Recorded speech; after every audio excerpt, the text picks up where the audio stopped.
Hello guys, ഇന്ന് രണ്ട് പടത്തെ പറ്റി പറയാൻ വേണ്ടിയാണ് വന്നിരിക്കുന്നത്. അപ്പോൾ ഈ വീഡിയോ അതിനെ പറ്റിയാണ്.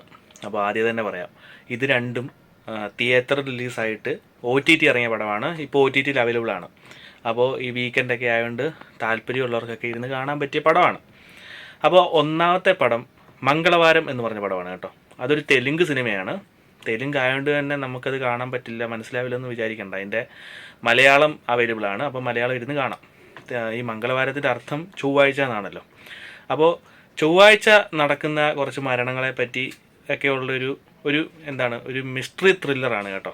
എന്ത് തരം സിനിമയാണെന്ന് നമ്മൾ ആദ്യം കാണുമ്പോൾ നമ്മൾ വിചാരിക്കും ഇത് ഏത് തരം സിനിമയാണ്, ഒന്നും മനസ്സിലാവില്ലെന്നൊക്കെ. പക്ഷേ ഇത് ഹൊററാണോ അല്ലെങ്കിൽ ഇത് ഇൻവെസ്റ്റിഗേഷൻ ക്രൈം ത്രില്ലറാണോ എന്നൊക്കെ. പക്ഷേ നമുക്കൊരു സെക്കൻഡ് ഹാഫ് കഴിയുമ്പോഴാണ് പടത്തെ പറ്റി ഒരു ഐഡിയ കിട്ടുന്നത്. എൻഗേജിങ് ആണ്, നല്ല രസമായിട്ട് കാണാൻ പറ്റിയ പടമാണ്. സ്ക്രിപ്റ്റ് ആയാലും ഡയറക്ഷൻ ആയാലും മേക്കിംഗ് ഒക്കെ കിടുവാണ് കേട്ടോ. നൈറ്റിലുള്ള സീൻസും മറ്റു കാര്യങ്ങളൊക്കെ അടിപൊളിയാണ്. പിന്നെ പ്രകടനം കാര്യം പറയുകയാണെങ്കിൽ ഇതിൽ മികച്ചു നിൽക്കുന്നത് അതിൻ്റെ നായിക പായൽ എന്ന് പറയുന്ന നായികയാണ്. അപ്പോൾ അവരുടെ പ്രകടനമാണ് ഏറ്റവും മികച്ചതായിട്ട് എനിക്ക് തോന്നിയത്. പിന്നെ അതിൻ്റെ ഡയറക്ഷൻ അജയ് ഭൂപതി എന്ന് പറയുന്ന ഡയറക്ടറുടെ സിനിമയാണ്. പുള്ളി നന്നായിട്ട് എടുത്തു വെച്ചിട്ടുണ്ട്. അപ്പോൾ എല്ലാം കൊണ്ടും സിനിമാറ്റോഗ്രഫി ആയാലും എല്ലാ കാര്യങ്ങളും കൊണ്ടും സൂപ്പർ പടമാണ്. പിന്നെ ഫാമിലി ആയിട്ടിരുന്ന് കാണാൻ പറ്റുമോ എന്ന് ചോദിച്ചു കഴിഞ്ഞാൽ അത്രയ്ക്ക് അങ്ങനെ പറ്റില്ല കേട്ടോ. കാരണം കുറച്ച് സീൻസൊക്കെ ഉണ്ട്, നമുക്ക് ഫാമിലി ആയിട്ടിരുന്ന് കാണാൻ പറ്റാത്ത രീതിയിലുള്ള സീൻസൊക്കെ ഉണ്ട്. എന്നാൽ തന്നെ കുഴപ്പമില്ല.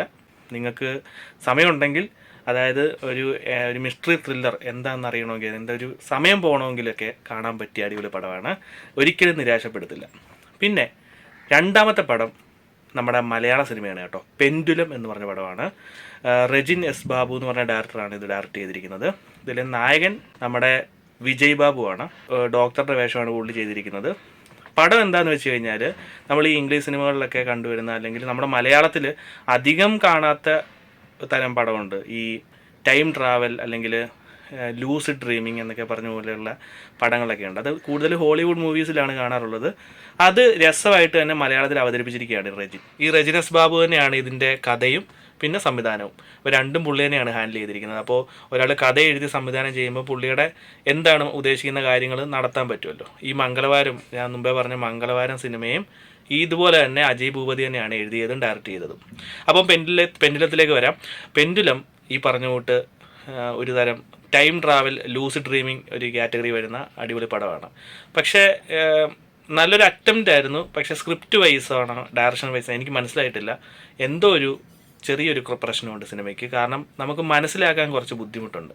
അല്ലെങ്കിൽ തന്നെ ഇങ്ങനെയൊക്കെയുള്ള കാറ്റഗറി വരുന്ന പടങ്ങൾ സാധാരണ മനസ്സിലാക്കാൻ ബുദ്ധിമുട്ടാണെങ്കിലും ഈ പടത്തിൽ എന്തൊക്കെയോ മിസ്സിങ്, എന്തൊക്കെയോ ഒന്ന് ശ്രദ്ധിച്ചിരുന്നെങ്കിൽ ഒന്നുകൂടെ മികച്ചതാകാൻ പറ്റിയ അടിപൊളി ഒരു കണ്ടന്റ് ആയിരുന്നു. OTT ഇറങ്ങിയപ്പോൾ നല്ല അഭിപ്രായങ്ങൾ വരുന്നുണ്ട്, മിക്സഡ് റിവ്യൂസ് ഒക്കെ വരുന്നുണ്ട്. അപ്പോൾ എനിക്ക് കണ്ടപ്പോൾ പേഴ്സണലി എനിക്ക് നന്നായിട്ട് ഇഷ്ടപ്പെട്ടു എന്ന് ചോദിച്ചാൽ ഇല്ല. കാരണം പലയിടത്തും മിസ്സിങ് ആണ് പടം. സ്ക്രിപ്റ്റിലാണോ ഡയറക്ഷനിലാണോ എന്നറിയില്ല, എന്തോ ഒരു മിസ്സിങ് ഉണ്ട് പടത്തിന്. പിന്നെ ഇതിൻ്റെ കാസ്റ്റ് എന്ന് വെച്ച് കഴിഞ്ഞാൽ നമ്മുടെ പോപ്പുലറായിട്ടുള്ള ആൾക്കാരെ വെച്ചല്ല ചെയ്തിരിക്കുന്നത്, സാധാരണ ആർട്ടിസ്റ്റുകളെ വെച്ചാണ് ചെയ്തിരിക്കുന്നത്. അവിടെ ഒന്നുകൂടെ ശ്രദ്ധിച്ചിരുന്നെങ്കിൽ ഒന്നുകൂടെ പടം ഒന്നുകൂടെ ആൾക്കാർ ശ്രദ്ധിച്ചേനെ. കുറച്ച് ടോപ്പ് ആക്ടേഴ്സിനെയൊക്കെ വെച്ച് ചെയ്തിരുന്നെങ്കിൽ. വിജയ് ബാബു നന്നായിട്ട് ചെയ്തിട്ടില്ലെന്നല്ല, എന്നാൽ തന്നെ കുറച്ചും കൂടെ പ്രമോഷനിലൊക്കെ ഒന്ന് ശ്രദ്ധിച്ച് ഒന്നുകൂടെ സെറ്റാക്കാൻ പറ്റിയൊരു കണ്ടന്റ് ഉള്ള പടമായിരുന്നു. അതിങ്ങനെ പോയി. അതിൻ്റെ പ്രധാന കാരണം ആദിപുരുഷ് റിലീസായ സമയത്താണ് ഈ സാധനം നമ്മുടെ തിയേറ്ററിലെത്തുന്നത്. ആദിപുരുഷിൻ്റെ അവസ്ഥ അറിയാമല്ലോ. അതും രക്ഷപ്പെട്ടില്ല, കൂടെ ഇറങ്ങി ഇങ്ങനെയുള്ള ചെറിയ പടങ്ങളും മുങ്ങിപ്പോയി. അപ്പോൾ അതൊക്കെയാണ് അവസ്ഥ. പിന്നെ എൻ്റെ പേഴ്സണൽ ഒപ്പീനിയൻ, ഈ പടം എനിക്ക് അത്രയ്ക്ക് ഇഷ്ടപ്പെട്ടില്ല. ഒരു ആവറേജ് എന്നൊക്കെ പറയാവുന്നതേ ഉള്ളൂ. കാരണം പല ഭാഗത്തും ഞാൻ മുമ്പേ പറഞ്ഞ പോലെ തന്നെ മിസ്സിങ് ആണ്. അപ്പോൾ ഒന്നുകൂടെ ശ്രദ്ധിക്കായിരുന്നു സ്ക്രിപ്റ്റിലും ഡയറക്ഷനിലും ഒക്കെ. ഈ പറഞ്ഞുകൊണ്ട് പ്രൊമോഷനൊക്കെ ഒന്നുകൂടെ കൊടുത്ത് സെറ്റാക്കാൻ പറ്റിയ അടിപൊളി കണ്ടന്റ് ആയിരുന്നു. നല്ലോണം ക്യാഷ് മുടക്കി ബിഗ് ബഡ്ജറ്റിലൊക്കെ ചെയ്യാൻ പറ്റിയ പടമാണ്. ചെറിയ രീതിയിൽ ചെയ്ത് വെച്ചിരിക്കുന്നത്. കുഴപ്പമില്ല. എനിക്ക് തോന്നുന്നു റെജിൻ്റെ ഒക്കെ ഫസ്റ്റ് സിനിമയാണെന്ന് തോന്നുന്നു, റെജിൻ എസ് ബാബുവിൻ്റെ. ഒരു തവണ കാണാൻ പറ്റിയ പടമാണ്. അപ്പോൾ ഈ രണ്ട് പടങ്ങളാണ് കേട്ടോ, മംഗളവാരവും പെൻഡുലും. അപ്പോൾ ഇത് രണ്ടും ഞാൻ കണ്ടുകൊണ്ടാണ് ഞാൻ ഈ അഭിപ്രായം പറഞ്ഞത്. എൻ്റെ അഭിപ്രായം ആയിരിക്കണമെന്നില്ല നിങ്ങളുടെ. അപ്പോൾ നിങ്ങളുടെ അഭിപ്രായങ്ങൾ കമൻ്റായിട്ട് രേഖപ്പെടുത്തുക. ഇനി എന്തെങ്കിലും പടം കാണുവാണെങ്കിൽ വീണ്ടും ഒരു റിവ്യൂ ആയിട്ട് വരാം. അതുവരേക്കും ബൈ.